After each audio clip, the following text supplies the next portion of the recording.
করতে চাই। আমরা এদেশের নাগরিক, এই মাটিতে জন্ম, এই মাটিতে বড় হওয়া, বেড়ে ওঠা নারী হিসেবে আমাদের যা অধিকার সেই অধিকার আমাদেরকে দিতে হবে। সোজা কথা, আমাদের কোনো অধিকারই নাই। স্টেট লেভেলে রিকগনিশন দিতে হবে আমাদেরকে।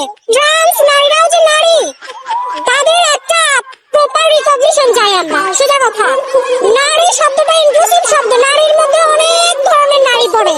আপনি যখন নারী বলবেন, তার মানে এর মধ্যে যত ধরনের নারী আছে, ইন্টারসেক্স নারী, ট্রান্স নারী, হিজড়া নারী, যা আছে সব ইনক্লুড এর মধ্যে। তার মানে নারীর মৈত্রী যাত্রায় আমাদেরও যাত্রা। সোজা কথা, আমরা সলিডারিটি প্রকাশ করতেছি, আমরা সেই জন্য এটার সাথে আছি। আচ্ছা, বাধাটা কোথায় রয়েছে? বাধা কোথায়? বাধা এখন আপনারা খুঁজে বের করেন কোথায় বাধা। তো তারা হচ্ছে সবচেয়ে বড় বাধা। এরপরে যদি বলি মৌলবাদ বাধা আছে, সমাজের কিছু অনিয়ম বাধা আছে। ইন্ডিকেট করে আসলে বলার কিছু নাই। লাইক হচ্ছে আমি আমার অধিকারের কথা তুললাম, আমাকে থাপ্পড় মেরে চাপাই দিল। এখানে আপনি কিছু বলতে পারবেন? হ্যাঁ, আমি তো এটা খুবই কোন অধিকার, স্পেসিফিক কোন অধিকার?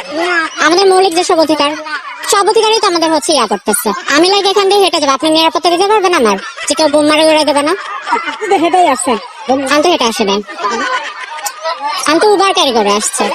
আমার কথা হচ্ছে আমি যে এখান থেকে হেঁটে যাবো, আমার যে নিরাপদ, আমাকে যে কেউ বোম মারবে না, সেটা গ্যারান্টি আপনি দিতে পারবে? একটা পুরুষ হেঁটে যাবে, তার কোনো গ্যারান্টি নেই।